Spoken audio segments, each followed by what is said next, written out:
What's going on, everyone? It is time to talk some more free-to-play strategy, but this time we are diving into the inheritance, which I've talked a little bit about, especially in one of the worst mistakes you can make as a free-to-play video where I mentioned, hey, do not invest your elite packs. You're going to regret this.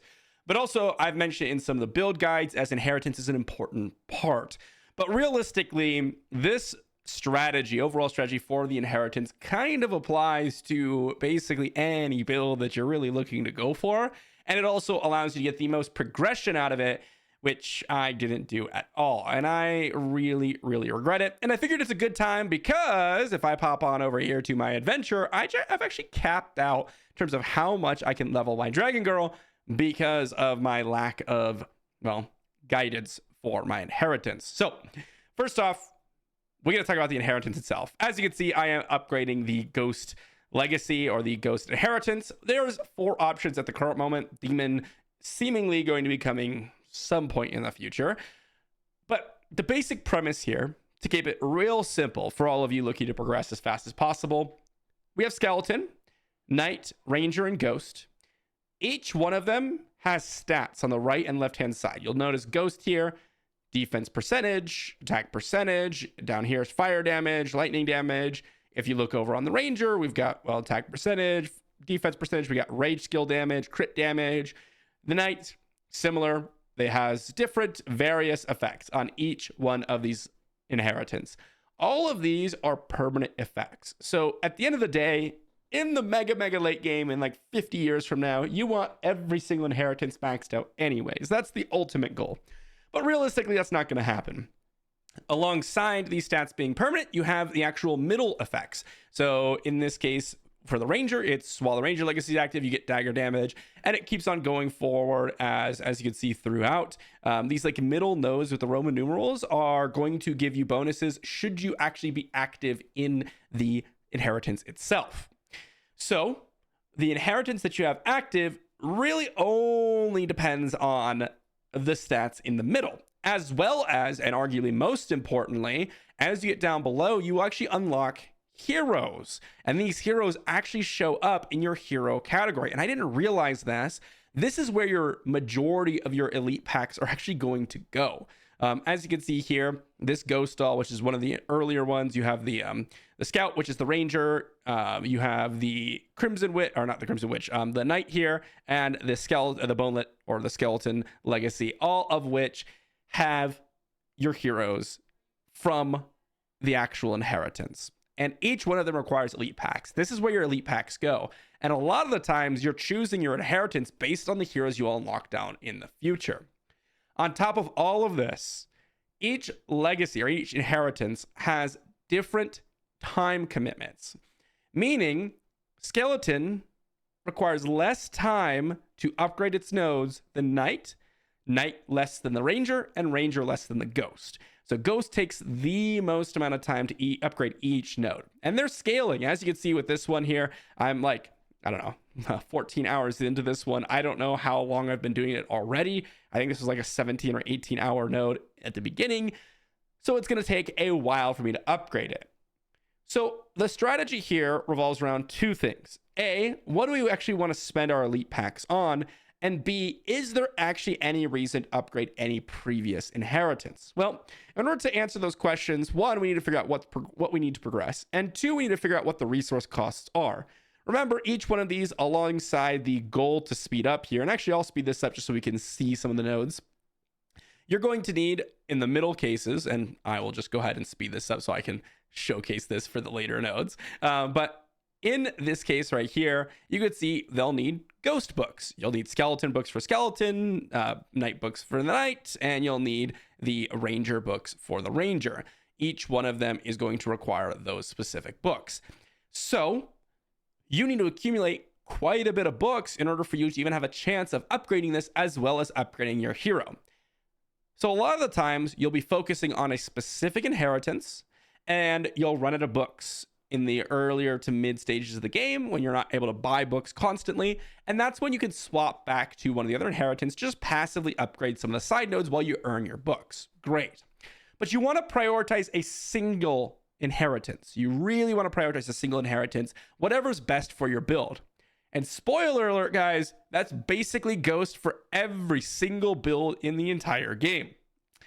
Sky Splitter, Whisperer, Angel Bow, your Reaper Staff, and your Durian Hammer, those are the 5 that I immediately think of as the most common, all use the Ghost. Why? Because of really 2 things. One, it has amazing scalable skill damage increases. Take, for example, this one, fire damage, lightning damage plus 30%.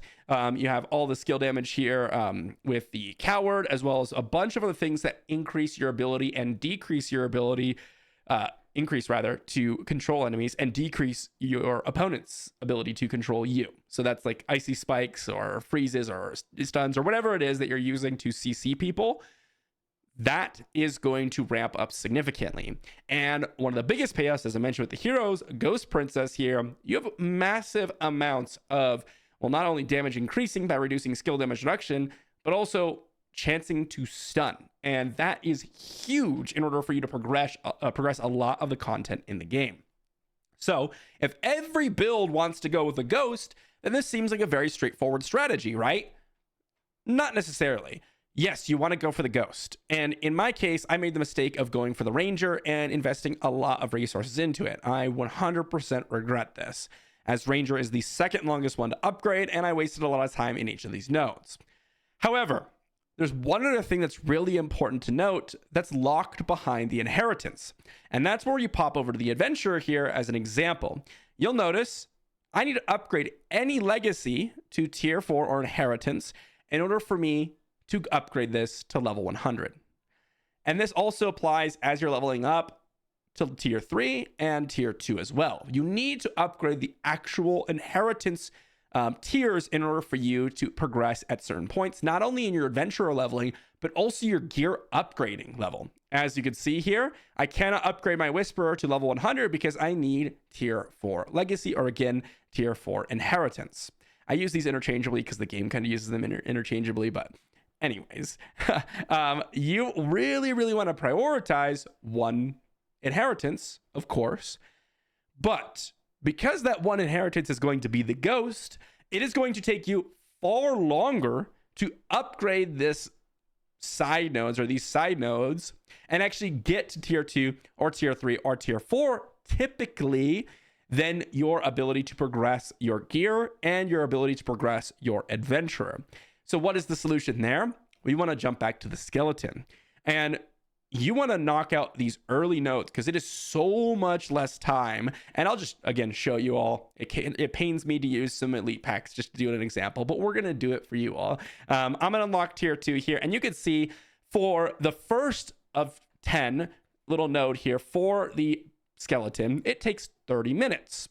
But as I said earlier, the Ghost, it's 3 times as long. And this stays pretty consistent as you upgrade. So it's going to be, 20 plus hours for you to upgrade some of these tiers where the skeleton may only be a few hours, like 4 to 5. That's the key. So because it takes a lot less time to upgrade the skeleton, usually I would recommend as one of your first priorities is to get the skeleton legacy. Well, first you can unlock the Ghost and actually have the Ghost doll and actually have the inheritance active, which is totally reasonable. But again, all the beginning stages of the game are just bonus stats. So once you've unlocked the Ghost, great, go back over the skeleton and start progressing this to at least get to tier 2. Tier 2. Great. You've saved a bunch of time by upgrading this versus upgrading the Ghost and waiting a ton of time to get to tier 2. And again, you could find tier 2 by looking at the little Roman numerals at the bottom. This is tier 2, this is tier 3, this is tier 4, and then 5, and then 6. Then, once you've gotten to tier 2 and you've unlocked all the bonus upgrades that you could do with gear upgrading and adventure upgrading, jump back over to the Ghost inheritance and start progressing that again. Once you get closer and closer, or you notice a bottleneck to where, oh, I can't progress my adventurer here, I'm going to just sit, I guess. But no, you can actually jump back into the inheritance and progress the skeleton legacy potentially to tier 3. I wouldn't really go past tier 3, to be honest, because after you go past tier 3 into tier 4 territory, these nodes do take a long time to upgrade. But one of the things I liked to do was to save onto my gold, and then I would just level up my Ghost, or this is what I would do because I did not do this on my account. But what I would do is save up my gold and progress the ghost. As I'm chugging along, okay, I hit a bottleneck. Boom. Spend all the gold on progressing these nodes to the next tier. Again, tier 2 or tier 3. I wouldn't go past that for the skeleton to unlock the extra upgrades you could apply to the adventures and to the gear pieces. Now, another thing to note, and the last thing to note with the inheritance, we figured out, okay, what are we doing here? Why do we upgrade the ghost? It's going to be the most powerful if you're using any sort of skill or you're trying to control people for the chapter. Okay, we don't want to necessarily upgrade any other inheritance with the exception of skeleton to unlock some progression mechanics. But what about the elite packs? This is very, very important. And honestly, I generally just recommend finding a guide on this because each build is going to be a little bit different. But not every middle node is created equal. Take, for example, the ghost stall, or the ghost inheritance here. This one, as I said, is going to be the number 1 priority. It is going to be absolutely massive for you all to progress your game plan. However, and this is where it gets really, really important, some of these nodes aren't that strong. For example, Elemental Mastery is an exceptional node. Not actually necessarily because of the fire damage and lightning damage, but because of the ignore control immunity rate. The ability to decrease your opponent's immunity rate in order to CC them more is significant. Another one really, really, really good one is if we scroll all the way down here is Yawner. This one, when the Ghost Nightmare is active, or Ghost Inheritance is active, you get 3% attack for each skill cast. That's 18% attack straight up just on tier 1. That is amazing. Another really, really good one. Where is it? Mischief. As we get later on in the game, skill critical rate, absolutely massive. Compare that to something like Coward, which isn't upgraded until far later in the legacy. The skill damage, while it's good, there are a lot of other bonuses that are going to increase your damage overall much, much more early on. Or another one, which is a great example, is like Savage Ghost. Rage skill base coefficient is one of the weakest nodes you could have. Just a little bit extra rage damage does not actually go ahead and progress your overall game plan all that much. So you don't just want to invest a ton of elite packs in the middle nodes just because they are middle nodes. And I haven't actually done the Elemental Mastery yet because I'm not actually using the Ghost, because I made the mistake of progressing the Ranger significantly and actually investing into the Ranger. So at least for right now, what I've got is a little bit better to use rather than the Ghost. But as soon as I get just a little bit more progressed in this, I will be swapping over myself because it is just so much more powerful. And that really applies to every single build, as I mentioned. But hopefully that gives you kind of the baseline free-to-play strategy for the inheritance in the game. Let me know in the comment section down below what you think about the inheritance and what strategies you want to go with. And thank you for watching. I'll see you all for the next one.